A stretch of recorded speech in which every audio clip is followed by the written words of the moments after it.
vidéo, je vais vous parler d'une discipline qu'on appelle le fitness canin. Alors en particulier, je vais vous parler d'un outil que je viens d'acheter pour Malbec, qui est le FitBone. Fit c'est pour fitness et bone ça veut dire os, donc c'est l'os de fitness. Je voulais lui acheter depuis un moment, j'attendais qu'il soit en fin de croissance en fait pour commencer. Alors avant toute chose, je tiens à préciser que le fitness canin c'est une discipline sportive, ce qui veut dire qu'il y a des coachs et il y a des formations avec des coachs qui sont proposées. Et je ne suis pas coach professionnel, j'ai pas non plus suivi de formation avec un coach professionnel. Ce que je vais vous présenter ici, c'est ce qu'on peut avoir besoin de savoir avant de se lancer quand on est comme moi débutant et qu'on n'est pas avec un chien qui présente une pathologie particulière. Alors, le fitness canin, tout d'abord, qu'est-ce que c'est? Donc c'est une discipline, c'est un ensemble d'exercices qui a plusieurs buts. Le premier but, c'est de renforcer musculairement le chien. En particulier, on va en général vouloir gainer le chien, renforcer les muscles profonds. On va vouloir ainsi soutenir le squelette. Et l'avantage de ce genre de choses, c'est d'éviter les blessures dans des disciplines autres comme le canicross ou l'agility. Quand on sort son chien, quand on fait une balade avec son chien qui court partout, qu'on fait du VTT avec son chien, bien sûr qu'on va le renforcer au niveau de ses muscles. Mais c'est un renforcement qui ne va pas forcément être sur tous les muscles pareil. En fait, on va oublier certains muscles, comme nous, quand on fait du sport, on ne fait pas travailler les muscles de façon consciente. Et le fitness va essayer de cibler certains muscles pour être très complémentaire d'une activité sportive et, comme je vous le disais, éviter des blessures pour d'autres disciplines sportives peut-être un peu plus explosives. Une autre chose qui va aussi dans l'idée d'éviter les blessures, c'est d'assouplir le chien. Et la troisième catégorie, je regroupe dedans l'équilibre, donc améliorer l'équilibre du chien, et ce qu'on appelle la proprioception. Alors la proprioception, la définition c'est la conscience de son propre corps, donc améliorer la conscience du chien de son propre corps. Alors la définition elle n'est pas très claire, mais je vais vous donner un exemple d'exercice et ça va peut-être plus vous parler. Vous pouvez demander à votre chien d'alterner des assis et des couchés sans bouger les pattes avant ou bien sans bouger les pattes arrière. Donc vous voyez que pour pouvoir faire ce genre d'exercice, le chien a besoin d'avoir conscience de ses pattes et d'avoir une conscience, d'avoir plus de précision en fait que simplement s'asseoir ou se lever. Donc tout ça c'est ce que l'on va chercher à faire à travers le fitness canin. Qu'est-ce qui m'a intéressée dans le fitness canin pour Malbec? Plusieurs choses en fait. La première chose c'est que je veux lui faire du canicross, peut-être de l'agility quand on pourra, et je vais effectivement éviter les blessures si possible, donc le fitness canin me paraît être un bon complément. Évidemment, il y a le côté proprioception, le côté améliorer la précision en fait des mouvements. Malbec, il fonce et il s'en fiche des détails. Et ça peut amener à des problèmes, hein. Il s'est déjà cogné plusieurs fois, il m'a fait peur plus d'une fois, il est revenu en boitillant vers moi plusieurs fois. Du coup, avoir quelque chose comme ça qui améliore la conscience qu'il a de son corps, ça m'intéresse.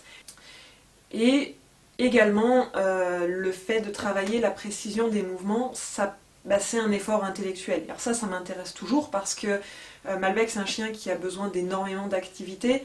C'est une façon de lui proposer quelque chose de nouveau. Alors, est-ce que tous les chiens peuvent faire du fitness canin? Oui, mais. Ce que j'entends par là, c'est qu'on ne peut pas commencer trop tôt et on ne peut pas faire ça n'importe comment. On va commencer par le commencement. Est-ce qu'on peut faire ça avec un chiot? Et qu'est-ce qu'on peut faire en fait avec un chiot? Alors, il y a une chose à savoir et que beaucoup de gens ignorent, c'est que quand vous accueillez votre chiot à 2 mois, ses articulations ne se touchent pas toutes encore. Au niveau des pattes, on peut voir en fait sur les radios que les os ne se touchent pas encore et que certains os sont en plusieurs parties. Du coup, on ne peut pas faire n'importe quoi avec un chien de cet âge. On dit toujours qu'il faut limiter leur activité sportive et je pense que c'est de ça dont on parle. C'est-à-dire que faire sauter un chien comme ça, faire déraper un chien sur le carrelage, tout ça, c'est très dangereux. Du coup, on ne commence pas à mettre un chien sur un coussin d'équilibre à un âge trop jeune. Par contre, ça ne veut pas dire qu'on ne peut rien leur faire faire. Je pense que dans l'idée de la proprioception, il y a une chose qui est très intéressante à faire découvrir au chiot, c'est toutes les textures, toutes les matières. Vous pouvez amener votre chien à découvrir le sable, la boue, l'herbe, les cailloux, les pentes descendantes ou ascendantes, marcher dans l'eau. Tout ça, ça va véritablement construire son équilibre, ça va l'aider dans sa conscience de son corps. Donc je pense qu'à cet âge, la découverte sensorielle, ça se substitue complètement à toute la proprioception, à tous les exercices autres que l'on peut mettre en place par la suite. Ensuite, il y a les chiens avec une condition de santé particulière, type dysplasie ou autre. Alors attention, on peut se dire que le fitness va aider. Le fitness peut aider, mais on ne fait pas n'importe quoi. Déjà, on demande un bilan de santé à son vétérinaire ou à son ostéopathe, on demande ce qu'il en pense, on ne se lance pas comme ça. Et si votre chien a des problèmes de santé, je vous conseille vraiment de vous faire aider par un coach. Un bon coach, il va vous aider à établir une routine d'exercice adaptée à votre chien, histoire que vous ne fassiez pas n'importe quoi, et il va vous aider à guider votre chien pour qu'il capture les bons mouvements, j'ai envie de dire. Pour que vous n'alliez pas renforcer des mouvements qui sont en fait mauvais pour votre chien, parce que sinon vous allez faire un carnage. Donc vraiment, si vous avez un chien à problème, je vous conseille vraiment de regarder quelles sont les formations qui sont disponibles et puis à quel prix, parce que les prix peuvent être assez élevés. Si vous avez un chien senior, c'est la même chose, c'est-à-dire que la proprioception et le fitness de façon plus générale peuvent aider, mais il ne faut pas mettre en place n'importe quel exercice. Alors, comment commencer ? Ce que j'ai vu, et qu'on n'a pas vraiment pu faire, mais ce que j'ai vu, c'est qu'on peut y aller de façon progressive, en commençant par faire les exercices au sol, puis en introduisant une élévation en fait stable. Alors ça peut être une grosse planche, ça peut être un morceau de parpaing, ça peut être des briques, ce que vous voulez. Et après, on peut amener des coussins plus ou moins gonflés. Et dans les coussins, il y a plusieurs niveaux. Nous, au sol, on n'a pas pu faire grand-chose. En fait, Malbec a appris les ordres de base dont on sert maintenant avec le coussin. Alors ça va être le assis, couché, debout, donne la patte, recule. Donc ça, c'est des ordres de base. Il est bien que le chien connaisse ses commandes avant de commencer parce que ça va vous faciliter la vie pour lui faire faire les exercices après dans un contexte différent. Les exercices, j'ai envie de dire un petit peu plus évolués ou un petit peu plus précis, au sol, ça n'a jamais fonctionné. Typiquement, demander à mon chien d'alterner des couchés et des assis au sol, sans bouger les pattes avant ou sans bouger les pattes arrière, aucune chance. J'ai essayé avec Malbec, il ne comprenait même pas de quoi je lui parlais. Du coup, j'avais essayé de mettre un petit obstacle. Il n'a même pas capté qu'il y avait quelque chose en fait. Son niveau d'attention, il était peut-être sur la friandise, sur moi, sur la commande qu'il connaissait et qu'il allait faire avec la précision qu'on lui connaît.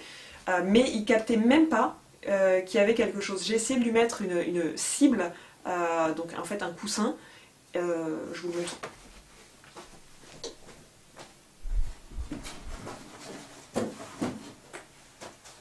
Voilà. J'ai essayé de lui mettre un coussin comme ça. C'est un coussin pour, vous savez, on met sur un tabouret puis on s'assoit dessus. Il n'a même pas capté que c'était là, en fait. Voilà. Donc, ça aurait été bien de pouvoir commencer par ça, mais ça n'a pas convenu à mon chien. Du coup, j'ai attendu ces 11 mois et je lui ai pris un coussin comme ça. Donc, c'est un coussin à gonfler. La marque, je la connais pas. Bon, le modèle, c'est K9 Fitbone. Voilà, ça c'est un coussin avec lequel on peut commencer pour faire ce genre d'exercice d'équilibre. Donc moi j'ai acheté ce Fitbone, déjà parce que je trouvais ça très rigolo, beaucoup plus rigolo qu'un morceau de parpaing ou qu'une brique.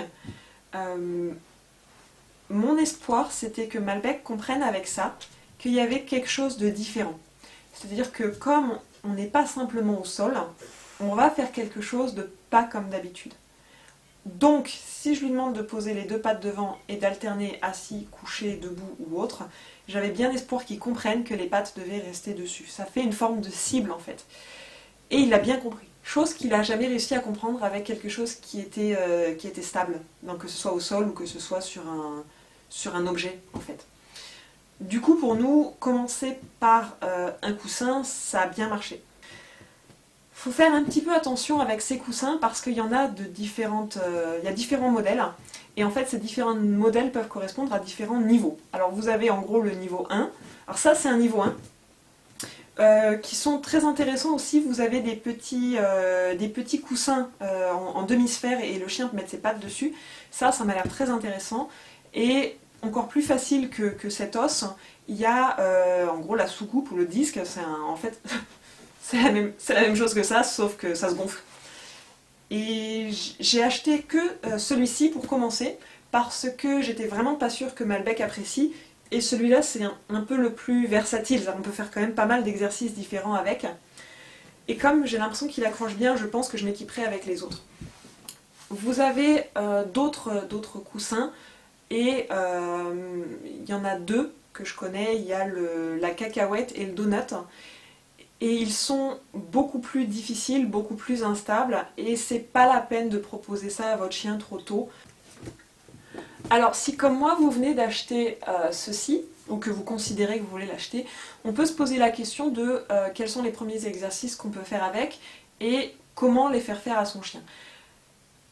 Il y a, j'ai envie de dire, on va dire 3 catégories d'exercices pour commencer. Vous avez les exercices où le chien a les 2 pattes avant sur le coussin, ou les 2 pattes arrière, ou les 4 pattes. Pour l'instant, nous on fait que les 2 pattes avant. C'est bien suffisant et c'est bien assez difficile. Comme genre d'exercice, Malbec va vous les montrer. Au niveau où on en est, donc pour l'instant il y a beaucoup d'imperfections. Comment je lui ai proposé? Alors la première fois je lui ai mis le coussin au sol et je l'ai laissé un petit peu découvrir. Je vous conseille de le laisser découvrir, mais d'instaurer tout de suite que c'est pas un jouet. Pas laisser gratter, pas laisser mordre, parce que moi c'est les 2 premières choses qu'il a tenté de faire. Par contre, vous pouvez féliciter dès qu'il pose une patte dessus, dès qu'il commence en fait à chercher comment ça marche, et vous allez voir que ça va venir assez vite. Par la suite, comment travailler avec? Il y a, j'ai envie de dire, une particularité au fitness canin, surtout quand vous commencez, ça n'a rien d'impressionnant. C'est-à-dire que vous n'allez pas empiler 3 coussins comme ça, vous n'allez pas faire une pyramide de coussins et demander à votre chien de tenir en équilibre dessus, c'est pas l'idée. L'idée c'est vraiment d'avoir un chien qui améliore sa posture et qui sait la tenir. C'est un petit peu comme le yoga, j'ai envie de dire. Attention, là je vais pas me faire des potes, mais c'est l'idée d'avoir une belle posture précise et d'arriver à la tenir. Et c'est beaucoup plus fatigant que ce qu'on croit. Du coup, simplement de faire venir le chien, les 2 pattes dessus, et le faire tenir, c'est déjà un exercice. Et croyez-moi, c'est déjà un exercice difficile. Voilà, pour l'instant on travaille que les pattes avant, et je vous laisse découvrir un petit peu ce qu'on fait. Allez, salut!